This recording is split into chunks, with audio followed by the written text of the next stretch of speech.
Start. सभापति जी, जब से इस विश्वविद्यालय ने अपना नया रूप धारण किया है तब से यह पहला अवसर है कि मैं इसके आचार्यों और स्नातकों से अपनी कुछ बात कहने के लिए यहाँ आया हूँ। विराम। भारत में जिन विश्वविद्यालयों को इस दृष्टि से कि उनकी स्थापना को अभी भी पूरे 50 वर्ष नहीं हुए हैं नया कहा जा सकता है, उनमें वाराणसी विश्वविद्यालय को छोड़कर संभवतः यही विश्वविद्यालय सबसे पुराना है, किंतु अभी कुछ ही दिन पहले इसने अपना वर्तमान रूप ग्रहण किया है। विराम। इस दृष्टि से यह इन सब नवीन विश्वविद्यालयों में नवीनतम विश्वविद्यालय माना जा सकता है।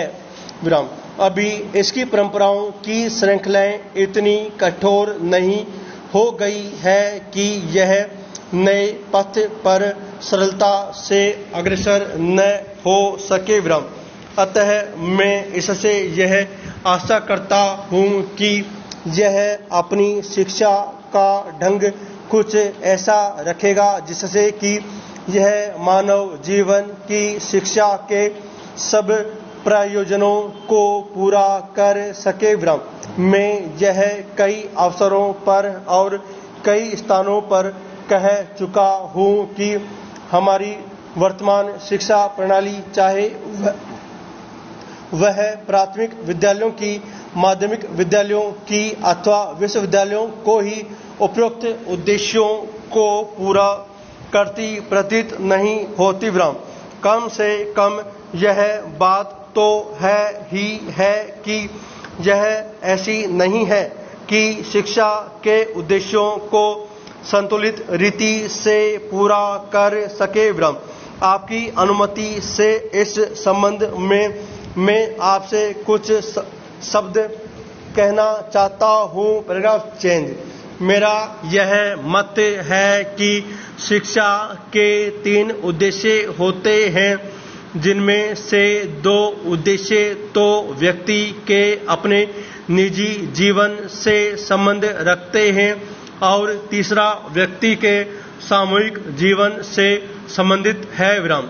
प्रथमतः शिक्षा का यह प्रयोजन है कि वह व्यक्ति की ईश्वर प्रदत्त सहज विवेक बुद्धि की सामर्थ्य और क्षमता को बढ़ाए। यह ठीक है कि मानव को विवेक बुद्धि जन्म से ही प्रकृति या ईश्वर से मिली हुई होती है, किंतु अपनी नैसर्गिक अवस्था में इसकी सामर्थ्य और क्षमता अत्यंत सीमित होती है। विराम। यदि कोई व्यक्ति केवल उसी के सहारे छोड़ दिया जाए तो अपनी देश काल की सीमाओं के कारण वह उससे न तो अपना ही कोई लाभ उठा सकेगा और न अपने अन्य भाइयों का कोई भला कर सकेगा। विराम। किंतु यदि उसकी विवेक बुद्धि को पिछली पीढ़ियों की संचित अनुभूति से संपन्न कर दिया जाता है तो उसकी शक्ति और क्षमता बहुत अधिक बढ़ जाती है, क्योंकि उस अवस्था में उसे अपने और बाह्य चराचर जगत के बारे में ऐसी अनेक उपयोगी और आवश्यक बातें ज्ञात हो जाती है जिन्हें वह केवल अपने विवेक या विचार शक्ति से नहीं जान सकता था। दूसरे शब्दों में इस प्रक्रिया द्वारा उसकी विवेक बुद्धि इतनी सक्षम और सामर्थ्यवान हो जाती है कि उसके सहारे वह अपने को और अपने चारों ओर के जड़ और सजीव जगत को समझने और उसमें रहकर अपने जीवन को ठीक दिशा से चलाने के योग्य हो जाता है। विराम।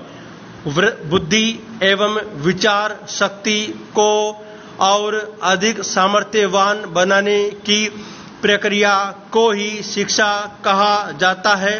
Paragraph change. सभापति जी, शिक्षा का दूसरा प्रयोजन यह है कि वह प्रत्येक मानव को अपनी कर्मेंद्रियों का ऐसा प्रयोग सिखाए जो उसे अपनी शारीरिक और अन्य प्रकार की आवश्यकताओं की पूर्ति करने के योग्य बना सके। विराम। इन कर्मेंद्रियों के उचित प्रयोग के लिए तो ज्ञान की आवश्यकता होती है। विराम। कितना ही सबल व्यक्ति क्यों न हो, कितना ही स्फूर्ति में क्यों न हो, वह तब तक कुछ अधिक फल में कार्य नहीं कर सकता जब तक कि उस कार्य के संपादन के लिए उसकी कर्मेंद्रियों को आवश्यक प्रशिक्षा न मिली हो अथवा उन्हें उसका अभ्यास न कराया गया हो। विराम। शिक्षा का तीसरा प्रयोजन मेरे विचार में यह है कि व्यक्ति में अपने जैसे ही सब व्यक्तियों के साथ रहने और उनके साथ काम करने के लिए आवश्यक गुणों का उदय हो जाए। विराम। इच्छा से अथवा अनिच्छा से प्रत्येक व्यक्ति को अपने ही जैसे अन्य व्यक्तियों के साथ तो रहना ही पड़ता है। विराम।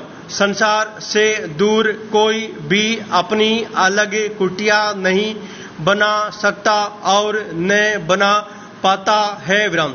एकांकी जीवन कवि की सुंदर कल्पना के अतिरिक्त न तो वास्तविक तथ्य है और न हो सकता है। विराम। व्यक्ति चाहे कुछ क्षण के लिए एकांकी रह सके, सर्वदा वह एकांकी रह ही नहीं सकता। विराम।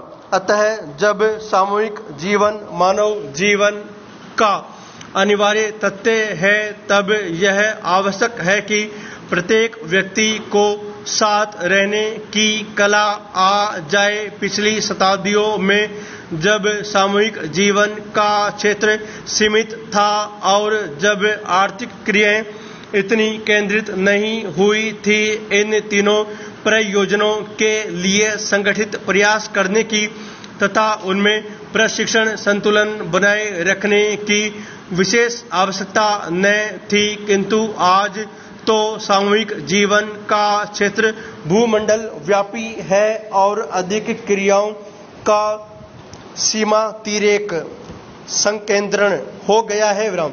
अतः आज यह बात अत्यंत आवश्यक है कि प्रत्येक व्यक्ति को विशेष प्रक्रिया द्वारा इन तीनों बातों से केवल पूर्ण परिचित ही न कराया जाए, वरन उसको कार्य रूप में अपनाने के योग्य भी बना दिया जाए। Paragraph change.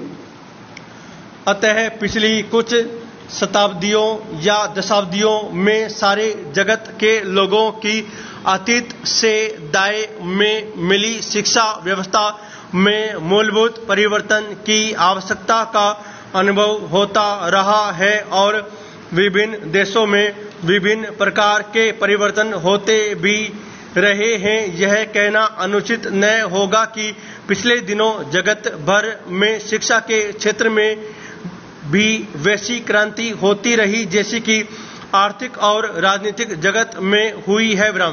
किंतु दुर्भाग्यवश हमारे देश में और विशिष्टतया इस बिहार राज्य में शिक्षा के बारे में वैसी कोई व्यापक क्रांति नहीं हुई।